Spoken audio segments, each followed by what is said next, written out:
I'm taking off again. President's tense. Big white house. Big white fence. The industry fake. I can't get involved. These niggas capping. Haven't even seen the shit that I saw.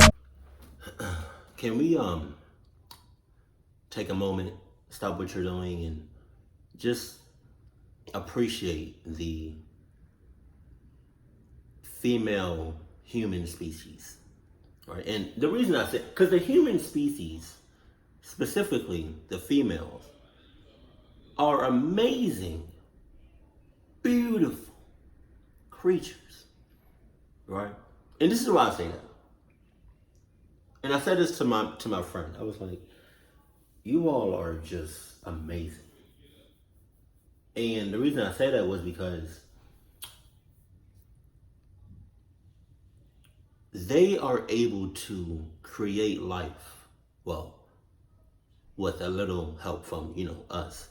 But they're able to, in a 9-month, give or take time frame, they're able to have and build a new life within their life, like within their body, and hold that and nurture and take care of that new life for give or take 9 months. That's amazing.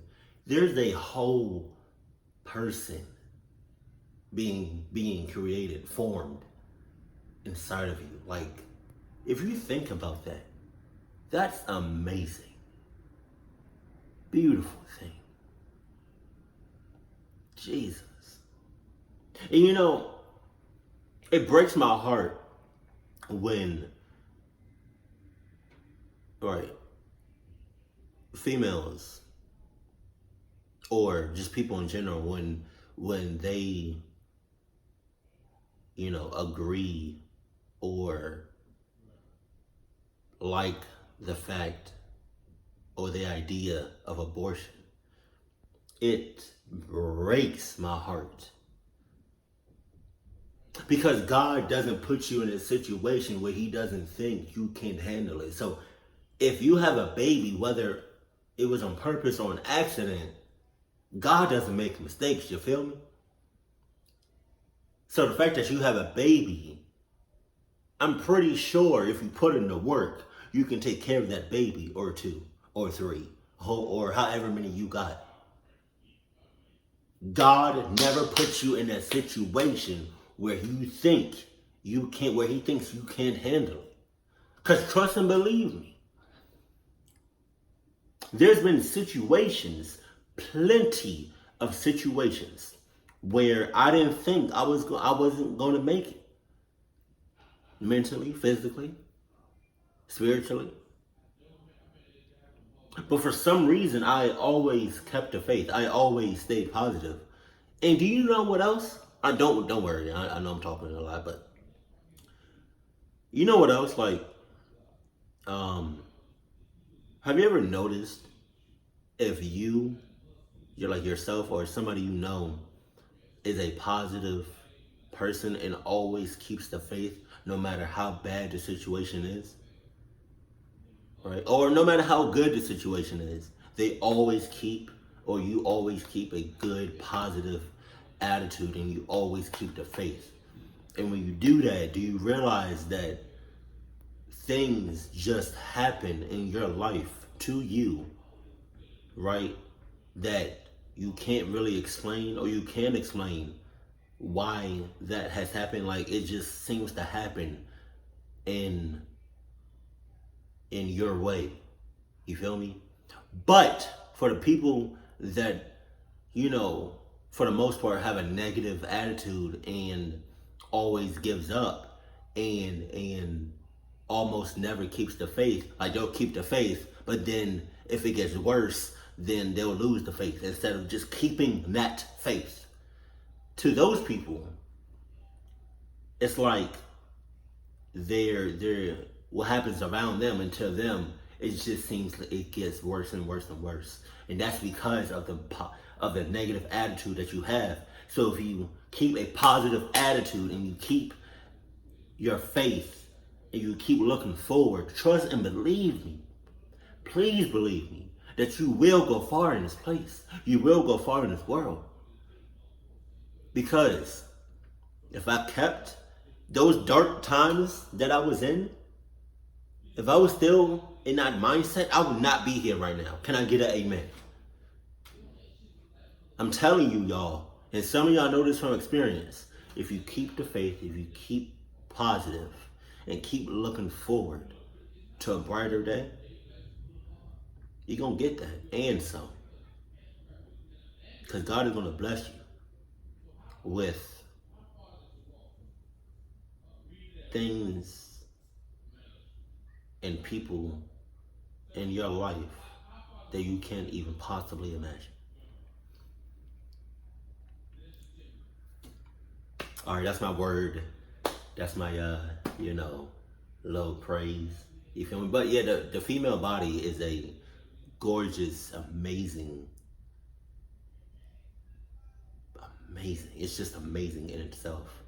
And the fact that females can just hold and create a new life is just, it's beyond. Like, I can't, that's crazy, bro. If you really like sit there and think about it. Females can create, like, oh God. God dang. All right, I've been talking way too long. I'm going to put the time of when this reaction in the comments, in the kind of comment section. You already know what's up. You already know what's good. Like, where you at with yours? Comment the snack that you have. Comment the type of cuddle buddy you have. And if you have Adidas, comment the type of Adidas or Adidas's that you have. Let's go. It's been a minute since I reacted to him. Corpse Husband, it's been a hot minute. Where you been at, player? Missed you, bro. The man. Okay, so this happened when I was around 9 years old. Okay. I'm 25 now, and it's something I will never forget. Right. It still gives me goosebumps to this day. I live in a terraced house, which, for those of you who don't know, is 4 houses combined. And my neighbors and I each have our own little patio. There's a small road 10 meters from my yard where people do their Sunday walks and so on. I noticed. Only a small fence separates my small yard and patio from that road. Okay. I live in a pretty crowded area with several of these terraced houses spread around in my neighborhood, so see... Jesus, but do they have to name it that? That's a very... That's a cluck word. You know? Like, well, cluck phrase. I don't know. Like, a terrace house? Like, do you really have to name it that? Like, that's kind of sus. I don't... Like, if somebody told me, hey, you about to live in that terrace house. No, the hell I'm not. No, hell no. No, you got it. How about you live over there? And then I live somewhere that's not called a terrace house. Like, that's, wow. Who the hell would want to live in a place named that? People walking on that road is pretty normal for me. Seeing random people standing on my patio is not. Wow. When I was 9, I usually got home from school about an hour before my mom got home from work. I live maybe 50 meters away from school, so my mom figured I was mature enough to be home alone for around an hour before she got home. My donkey. This particular day, I got home from school. I did the usual thing, which was to make sure I locked the front door and double-check that the back door leading to the patio was also locked. There you go. I mean, I was 9, so being alone was a little scary, even though it was in the middle of the day and only for about an hour. I then rushed to my room upstairs to play as much PlayStation as possible before my mom came home and made me do my homework. While playing, I heard this noise coming from outside my window. No, you didn't. My room was located 1 floor over the patio with a view to the road I told you about earlier. It was kind of like the sound of a cat, but my cat had been missing for over 3 months. Damn. Hope sparked my mind and I thought, oh my God, did he finally come back? I ran downstairs to check if it was my cat, but the sight that met me gives me goosebumps just writing this. There was a guy standing on my patio. Wow. A tall guy with black hair covering half of his eyes, Wow. making him look like a male version of the Ring Woman or something. Jesus. I could hear him making high-pitched sounds, almost like a cat meowing. What? A brown liquid was running down from his mouth. Ew. And I could see him spitting out my dad's stomped cigarettes. He was actually eating from the ashtray. Oh my God. I was frozen observing this. Eventually, I snapped out of it and screamed so loud that the man must have heard it. He didn't react. He just kept on eating from the ashtray. He's a terrorist. I ran upstairs to my room, locked the door, and called my mom, who then called the cops. I've never been more terrified in my life. Laying in bed under my sheets, shivering with fear as I hear those creepy, high-pitched noises from the guy eating cigarette stumps from the ashtray on my patio. That's wild. I kind of blacked out for a moment because the next thing I remember is the police arriving on the road by my yard. I hear them talking to the guy, saying stuff like, "What are you doing? Get over here or we'll come arrest you," and so on. No, bruh. No. If you ever see somebody, male or female, if you ever see somebody eating like the cigarette butts or like just eating the ashes or whatever is left of a cigarette, especially if it's like all in a cigarette tray, and they talking about something,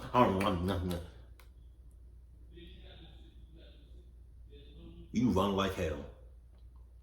Kick rocks. I got some thin walls. Jesus. Didn't respond. But the high-pitched sounds were more frequent and louder. I decided to look through the window, feeling safe now that the cops were here. I could see 2 police officers standing by my fence. 1 man and 1 woman. I didn't see the creepy man, however, because he was standing directly 1 story under me in my field of view. The police jumped the fence, and I remember hearing the creepy guy screaming louder than anything I've ever heard before. He charged the female officer with full force, and he fucking knocked her out cold. She was playing off bucks. What you mean? He was hauled donkeying to the female cop. And what do you mean when he did that? She got knocked out.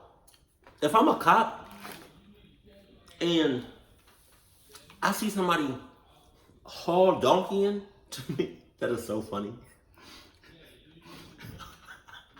If I see, all right, I'm done. I'm sorry. If I see somebody haul donkeying to me and I'm a cop, somebody talking about something, or y'all remember in what's that movie called? Get Out, right? And you remember how Grandpa, he was like, it was that one scene. I think it was in the movie. I mean, in the movie trailer, but it was definitely in the movie. But Grandpa, he was running and then he turned. If I'm a cop and I see somebody just haul a donkey into me, I'm either getting like that stick that they have, and you feel me? Or I'm getting a gun and I'm popping you. Like I'm not gonna shoot you dead, but I'm gonna shoot you, bruh. Like I'm a cop. What you doing haul donkey into me, bruh? Come on now, Jesus. Officer then immediately tased the guy, leaving him shaking on the ground, screaming still. Okay. The policeman struggled to keep him on the ground while putting handcuffs on him, but eventually made it. After a while, he managed to wake up the female police officer who seemed to be badly hurt. He called for backup in an ambulance, and then he sees me standing in the window above him. The expression on my face must have been something else, because he just looked at me and said, "I sure as hell hope you didn't see all of that." I started to cry. I didn't see nothing. Cause whole time you was over there messing with the cops. Guess how many miles I was out? Guess how many miles? You right. By this time, neighbors started to arrive, wondering what the hell was going on. One of my neighbors, an elderly woman, made me come down, and she took care of me until my mom came back home. The police took the creepy guy with them in the car and left. Before they left, they promised me to come back and talk to us about what had happened. This is where the story takes an unexpected turn. Okay. The male police officer came back later that night and sat down with me and my mom to talk. He explained that the guy on the patio was actually diagnosed with severe autism. Wow. He had escaped a facility where mentally challenged people lived, located around 5 kilometers from where I live. Wow. He explained that the guy had actually been living in my house 5 years ago, but he had been forced to move when his mom, his only caretaker, died. The poor guy probably thought he would find his mom in my house. Yeah, He missed the routines and he missed living there with his mom. Not my house. The police had to move him from the house that time 5 years ago because he was extremely strong. From what I heard, he had extreme tensions in the body because of the autism, making his muscles grow stronger and stronger throughout the years. Damn. This was the reason he reacted the way he did when the police came that day. Still frightened, I told the police officer that he needed to make sure this would never happen again. He promised it wouldn't. You sure? After a few sleepless nights, my life got back to normal. The years went by and the guy didn't ever come back. Until 1 year ago. There it is. At this time, my mom and dad had moved out. I bought the house from them and I'm still living there today. I was enjoying my morning coffee on the patio when I see this random guy stopping on the road by my fence. Wow. He just stands there, looking at me. I look at him and give him a nod, and then I hear the high-pitched noises. I looked at him. And I heard donkey. Meanwhile, my body, I'm talking about like my spirit halted because my body is playing games right now. Like my body is actually staying right here looking at you, right at the clock person. But my spirit is already, it's in Kansas right now. Shouts out to anybody that lives in Kansas. I don't know why I said Kansas. I don't know. That was just the first thing. I'm hot. I'm so hot. Man, I'm hot. I'm so hot. Holy shit, it's him. His hair had turned gray, but the high-pitched sounds had made me recognize him. My heart started racing and I instantly remembered the reason why he was back. I realized that he must have managed to escape again. Wow. Because I kept my cool a bit longer than when I was 9, I started to realize how sorry I felt for the guy. 16 years later, and he was back to look for his mom. I decided to carefully ask him if he wanted to come down to the patio. Yeah, all right. He instantly jumped the fence. I started to think that he would knock me out like he did to that police officer. So why? Hold on, I dropped my babies. I dropped another one, hold on. So, right. It seems like you got history with this dude, right? You know what he's about. You know he's not right in the head like that. Right. You know he can cluck you up at any moment. So, that being said, why would you even think? Wow. Okay. Wow, Jesus.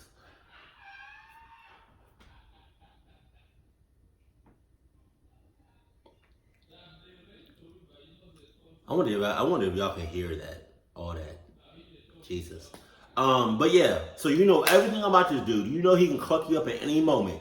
So why would you invite him to like on your property, like over the fence in your personal space? Why would you do that?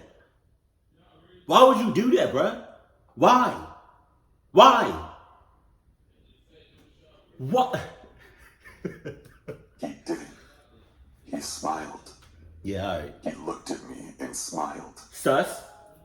I offered him to sit down, but he didn't respond. I offered him to come inside, and he started laughing. We went inside, and his face lit up. Pure joy. He was home. It reminded him of the life he had with his mom. Yeah, all right. It almost made me tear up. All of a sudden, he sat down on my couch, turned on my TV, and switched directly to the cartoons. I observed him for a while. He was just completely focused on the cartoons. I just wanted him to enjoy the moment, so I didn't say anything to him. It sounds familiar. I realized I had to call the facility to let them know. The caretakers arrived 10 minutes later. Wow. After a lot of convincing, he got back up crying and they went back to the facility. I called the facility 2 days later. We made a deal. His name is Tom, and I now consider Tom my friend. Every Sunday from the day he returned, Tom and his caretakers visit me to watch cartoons. They say it's the highlight of his week. It honestly makes my heart warm. Now, for several years, my thoughts were, let's not meet guy on my patio eating from the ashtray, but now my thoughts are, let's meet every Sunday to watch cartoons, my friend Tom. You got me all the way clucked up. That first story seems very familiar. It's like I reacted to like the animated version of this story, but this is like my first time. I don't know. It's weird. One time I went to the bar with one of my friends. Okay. I had just turned 21, so I haven't been to many bars up to that point. Right. My friend was drinking on the way to the bar, so he was already pretty drunk when we got there. When I sat at the bar, a cute girl came and talked to me. Hey. Shouts out to anybody that waited until they were 21 to drink. But comment your favorite, if you drink, comment your favorite beer, with mine is Corona with a lime. Favorite liquor, probably Hennessy or Jack Daniels. And then wine. Oh no. I haven't really tasted wine like that to have a favorite. Patron? Oh God. Or like tequila, which I don't know if that's the same thing. I don't know. But those drinks, 2 shots, and I'm already woo. Friend. She said her name was Candace, and I noticed she had really, really bright red hair. Okay. I assume she dyed it. I mean, it was pretty, but unnatural. Anyways, the girl was flirting with me and my friend. She could tell my friend was already very drunk. To be honest, I played along like I was drunk already too, since it seemed to be working for my friend. I didn't know if she was just trying to get free drinks, so I told her we didn't have much money. She then offered to buy us drinks. She kept buying us drinks, and I started to get confused as to who she liked between me and my friend. My friend went to the bathroom. Before he came back, he was kicked out by the bouncers. He was way too drunk. Candace and I went outside with him. She kept telling him to go home with her.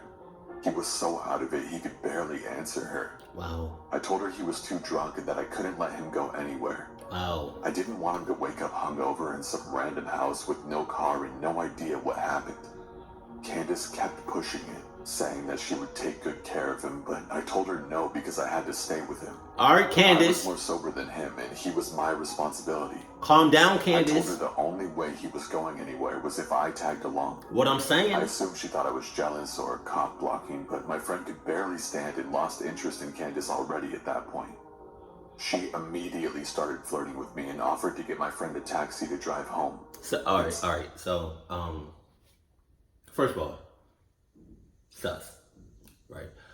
But I react to a lot of horror videos, right? And this second video is very familiar. How many stories is it? 5? I really hope, because I feel like I reacted to the first and this story as the animated version of these stories. So it's like kind of familiar. I really hope these next 3 stories are not familiar whatsoever. If they are, I'm going to be like, I don't know, because I'm basically reacting to the same story. It's just, I don't know, formatted or made in a different way. I don't know how to explain it. Like, this is like the real story, but then I also reacted to the animated story. So both first and this story, I think I already reacted to the animated version of it. That's why it's so wow. That's why it's so familiar. But I just want to let you know, if there's any, y'all, I have reacted to over 2,000 videos on this channel. If there's any videos out there that you know I haven't reacted to, and you would love to see my reaction to it, please, let me know. I mean, like, please search it first to see if I reacted to it, and then, you know, comment below or send me a link in one of my social medias or something. But I'm gonna finish, you know, this video, but I'm just saying, like, story 1 and 2 seem very familiar. We could go to her place alone. At this point, I had a few drinks and I was already buzzed, so I agreed. No. We took my friend to the taxi and walked to her car. I slightly stumbled on the way to her car. Wow, you're pretty drunk, huh? She said, smiling as she held onto my arm. Get off me. Yeah, I said. No. I don't know why, but I just felt slightly shy and anxious. Everything was just happening too easy for me, so I felt uneasy. Yes. We got in her car and we drove down the street. You want to stop at the liquor store and get somewhere to drink? I'm good. I'll buy it, so don't worry about paying. She offered. I didn't want to drink any more than I already did. I mean, I was already buzzed and wanted to be able to carry myself throughout the rest of the night. Sometimes I made myself look stupid when I'm drunk, so I didn't want to ruin anything with Candace more than I already did earlier with telling her my friend was too drunk. Cluck Candace. I told her I was already drunk enough, but she insisted. I didn't want to seem lame, so I told her to get me a pint of liquor with some apple juice to chase it. She went into the store and came out with a lot more than just a pint. I assumed she wanted to drink more also, and that's why she got a fifth instead of a pint. On the car ride, we passed the bottle back and forth, but she took tiny sips. I tried to take tiny sips, but she kept passing me the bottle and telling me to drink. I somehow managed to drink all of my apple juice, and I pretend to drink the bottle by spitting the liquor into the apple juice bottle. I tossed the apple juice bottle full of liquor out the window before she even saw it. I didn't want her to know that I was acting drunker than I was. I mean, she actually believed I was sloppy drunk when I was simply buzzed. I took a couple more sips of liquor and then finished the bottle. Throughout the car ride, I called her the wrong name a couple of times to get a reaction out of her. She didn't react to it. She just kept letting me call her Carla without correcting me. For some reason, I thought that. Hey, shouts out to you. To the person on Twitter. That suggested this for a replacement for Clutch. I think I may start saying it. I don't know. But yeah. That female, clock you, you son of a Clutch. Does that work? Let me know if that works. Clutch. I would shout out, you know, your name, but I honestly forgot your name. Hold on. I'm gonna see if I can just look it up on Twitter real fast. Hold on. I'm sorry. I know this is like taken away from the experience. Hold on. I'm sorry. Shouts out to. Alright, his Twitter name is Kobe HD_. So if y'all think a replacement for is like I was about to say Clutch. Clutch is good. I kind of like it. It has grown on me though, but let me know in the comment section. maybe she lied to me about her name initially. Maybe? We drove up to her house and I pretended to trip and stumble into her front door. She helped me walk inside by holding me up. She opened her front door, which was unlocked, and we walked into her house. She closed her front door and then she locked it. I thought that was strange, but assumed she didn't want anyone walking in on us. I told her that I had to use the bathroom. I walked into her bathroom, locked the door, and looked in the mirror. I just felt strange. I felt like something was off. I felt myself becoming more drunk for finishing the bottle earlier. I turned on the sink to make noise and made myself puke up the liquor I drank. I flushed, went to the sink, and started drinking the tap water out of my hands to sober up. I just didn't want to be drunk, but I still wanted to hook up with Candace, so I pretended to be drunk. I turned off the sink and I could hear her talking to someone. Mm. He's drunk as hell. He can barely stand up. Jesus. You do it. Hell Who no. was she talking to and do what? I walked into the bathroom and into the living room. The moment I stepped into the living room, I saw her walking into another room. All I could see was the back of her head, that strange, very bright red hair go into another room. I didn't see her face or anything. I just saw her kind of walk fast into the room. The living room was pretty dark. Hey, where are you going? I slurred like I was drunk. She walked back into the dark living room and up to me. Let's go in my room. You She good. said. I looked at her bright red hair and then into her eyes. They were different. Her whole face was different.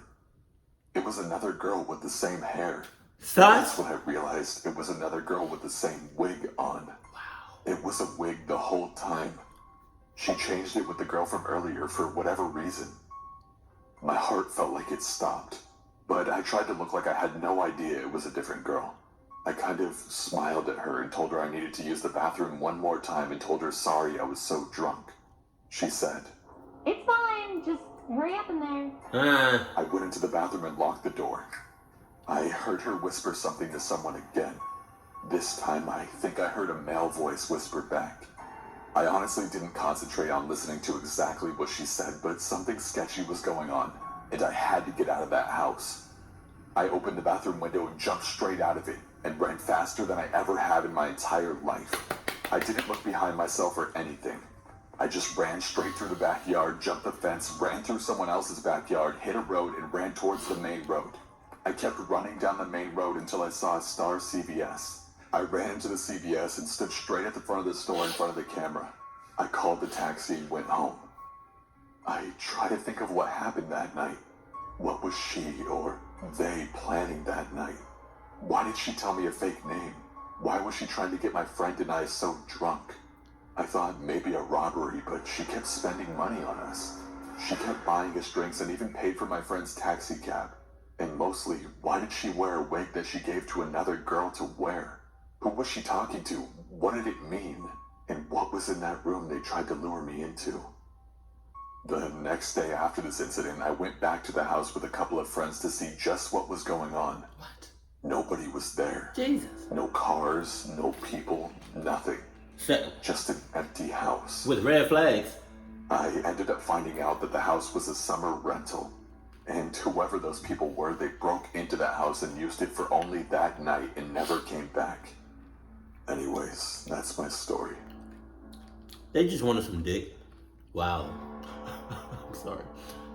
God, I hope this is not like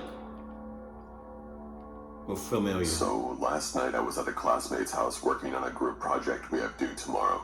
Okay. I live in an apartment in the town where our university is located, and my classmate lives at his parents' house, which is in the foothills just outside of town. In order to get to the house, you have to drive along a relatively secluded and narrow 2-lane road for about 5 to 6 miles. We started working on the project at about 6 p.m. and I ended up hanging around for a while after we had finished our work. So I left his house pretty late at about 11 and started down the road back towards town. Alright. Alright, now.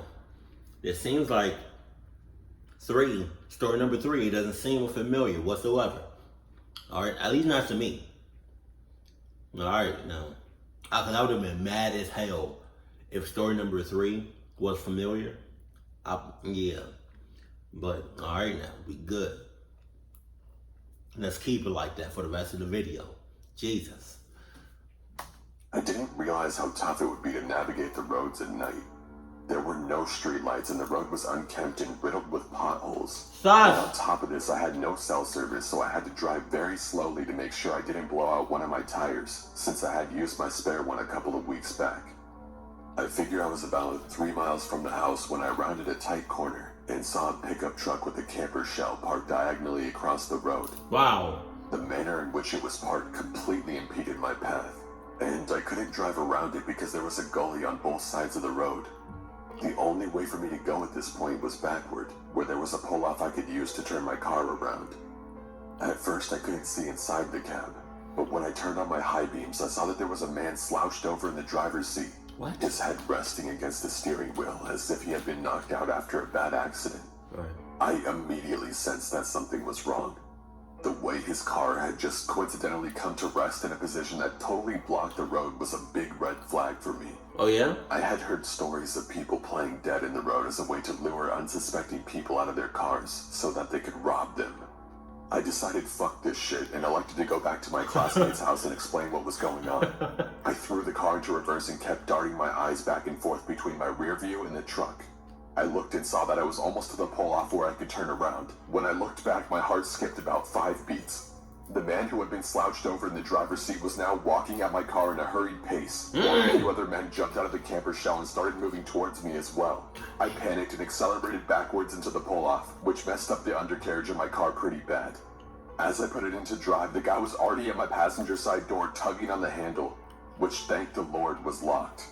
I only caught a brief glimpse of him, but his face appeared to be scabbed and leathery. Definitely a meth head or some sort of drug abuser. I sped away and didn't slow down at all until I reached the house, constantly checking my rear view to see if they were following.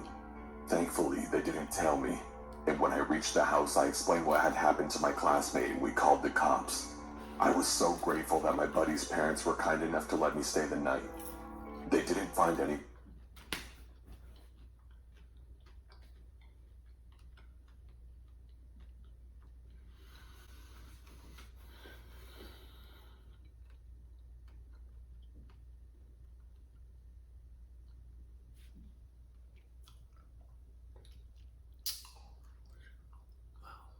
Okay.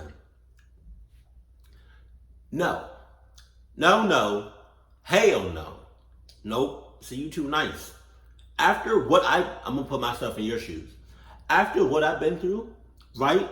And I barely got out of that caught up situation alive. I'm going back to my friend's house, whether he likes it or not. Like, I'm not about to, nope. You're the closest house. Like, that you're the closest safe house and the only one that I know that I'll be good at. So, Mr. and Mrs. Ken, I'm staying here tonight. And judging on how I feel in the morning, I might stay here 2 nights. Just saying. I don't care. I don't care what you got going on tonight. I don't care what you have to say. I'm staying here. And that's that. Hey, I'm sorry. I almost got clucked up. Alright? So I'm gonna go ahead and stay here tonight or a couple of nights. Thank you.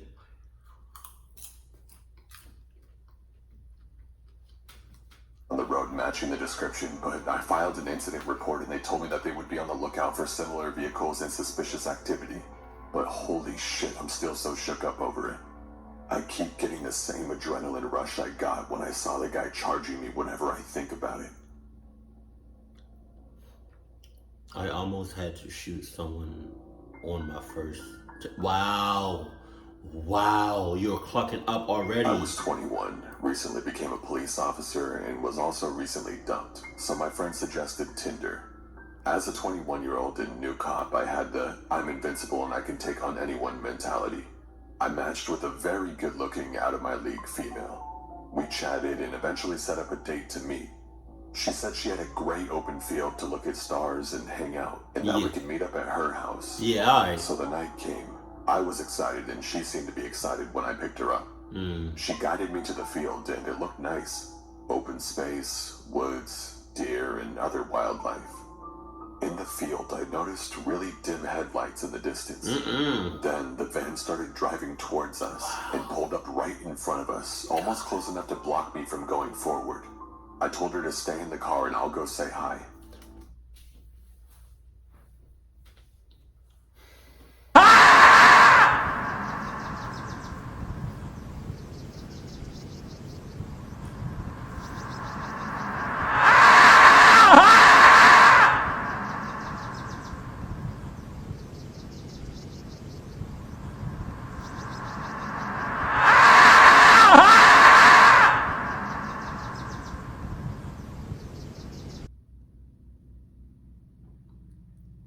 I haven't found a word yet that I'm like sold on for the word ass, but you're a legit, certified,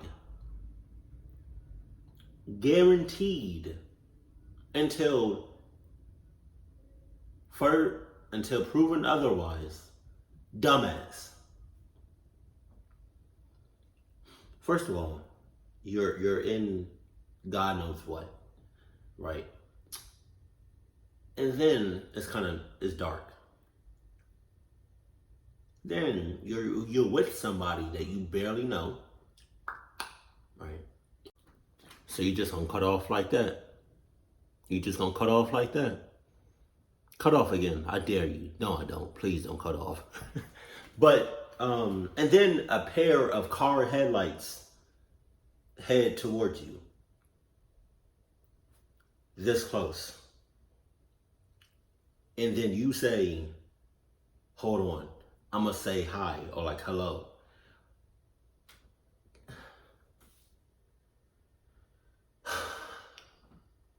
I can feel like a vein throbbing right now. I grabbed my flashlight I had in the car and walked up.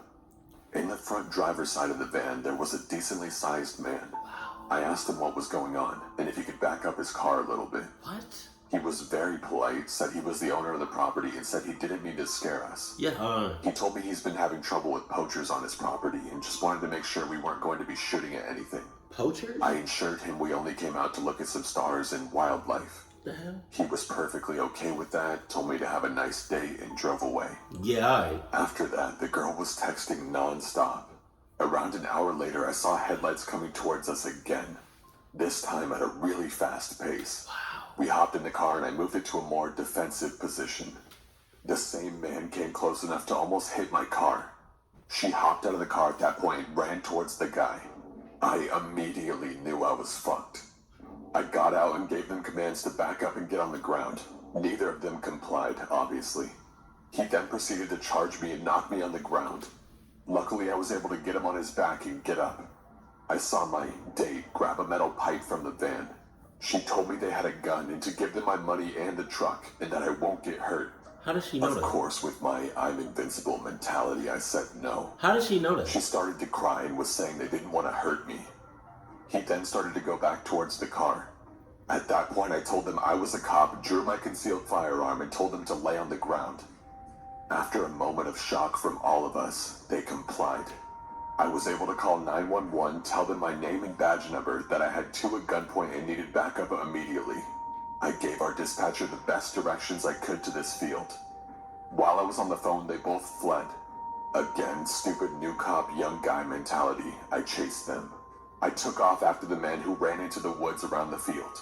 I chased him for maybe 30 seconds and I heard 3 loud pops and saw a muzzle flash.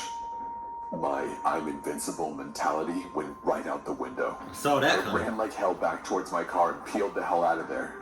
I went back to the area I picked her up in, called dispatch again, and had officers come to that location. Of course, the first officers to pull up was my sergeant and my field training officer. Of course, they were both completely understanding and didn't give me any shit about it at all. The most used words were dumbass and stupid fucking rookie. I hopped in their car and went towards the field. Luckily, the van was still there. I was told to shut my mouth and only come out if they started getting shot at. They cleared the area and started looking in the van. They found meth right on the center console and searched the car. What scared me the most was when my field training officer and sergeant came back to the patrol car. They let me out and told me to come look in the back of the van. Both of them were pale, looked horrified. I went to the back of the van where there were several knives, duct tape, lighter fluid, a decent amount of rifle ammunition, handcuffs, and what looked to be dried blood. In the front passenger seat side, we found an AR-15 style rifle and 2 more handguns. We called for immediate backup and detectives. When they investigated the blood, it turned out it wasn't blood. The plates had been stolen and the van was reported stolen. I still get shit about the whole encounter, but luckily no one got hurt. I will never use online dating again. Ever. My brother saw it. Yeah, alright. Anybody that suggests a dating app to you? I was about 7 years old. My brother about 10. It was well past our bedtime when our mom woke up off the couch to put us to bed. Right. Our dad worked construction out of town back then, so it was often just us three at the house for weeks at a time. Up the stairs and to our immediate right was our parents' bedroom. Going left put you in the middle of a hallway, taking another left down that hallway led to my brother's room. The opposite end was my room, which was also across the hall from our upstairs bathroom. At either end of the hallway are window doors we always kept locked and rarely used. The door on my end led to a balcony overlooking our front yard, and the door to my brother's end opened to our back porch. The house kind of leads into a small hill. My brother and mom both had a bad habit of waking up in the middle of the night to use the bathroom. I only knew this because I was always a light sleeper and they just couldn't help flushing with the door wide open. Ew. This night, however, my brother stopped on his way to his room and came back towards the bathroom. He then said, "I'm gonna try to pee before I go to bed. The past few nights I've been too afraid to walk to the bathroom. I keep seeing a man wearing stripes at the end of the hallway." Oh my God. I don't know if my mom wrote it off as my brother telling ghost stories to try to scare me, or if she was already half asleep and didn't catch it, but she didn't react at all to my brother's confession. Cluck that. I, on the other hand, was terrified by it. I'm pissing The on fear that. of seeing a ghost like that at the end of the hallway or through the windows is the reason I started running from the stairs to my bedroom at night. Yeah. If I was to see that, I still need a replacement for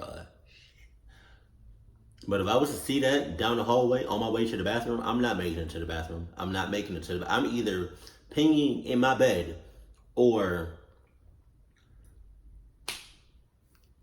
peeing somewhere in my room. Like nope. I'll pee in a cup or something. Like nope. Take all that. You go ahead and keep all that. Years later, when I was about 18, my mom and I were having a conversation in her car about a dog we had for a very short time when I was little. We were sharing stories about Max's tendencies towards destroying my shoes and other unruly behaviors when my mom blurted out, "Do you remember that time I opened the front door for the cops and Max ran inside to the kitchen and started tearing open that big bag of dog food we had?" Nah. This really caught me by surprise because in all the years I lived in that house, we never once called the cops. I mean, we were a gun-owning family in a quiet, rural West Virginia neighborhood. And there goes the problem.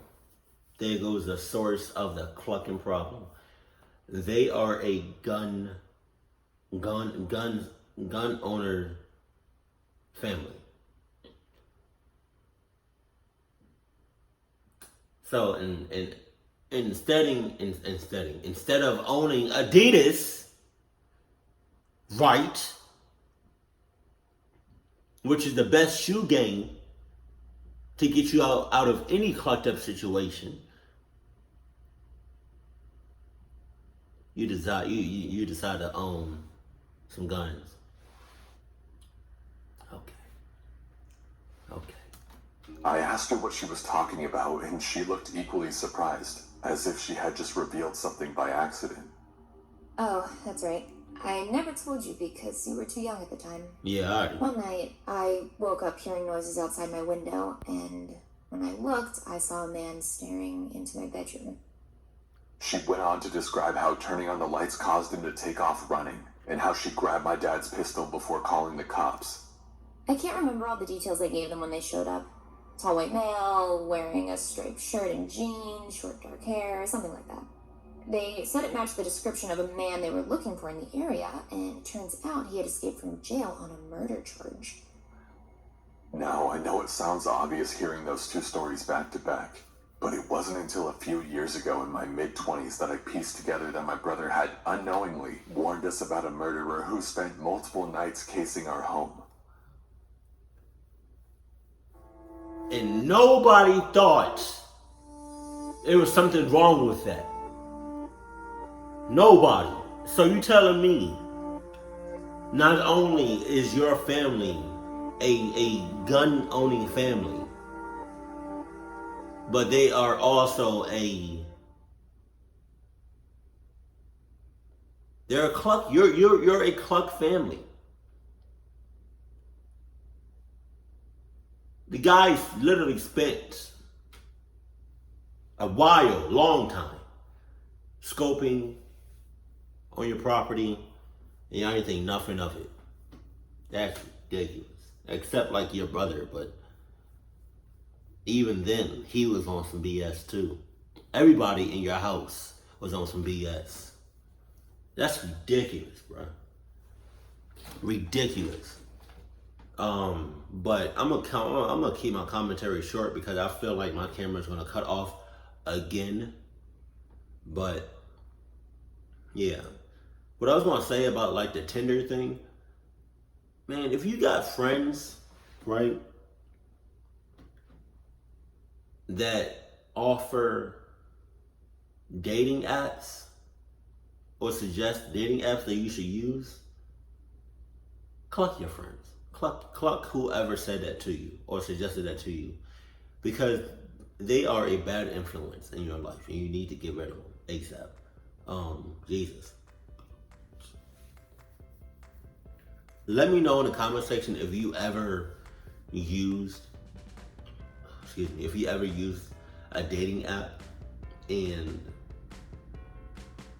you actually met the person, but it didn't go like you expected it to go, like it went a lot worse. Or like the guy or girl that you met through the dating app, and then actually in person you saw that person.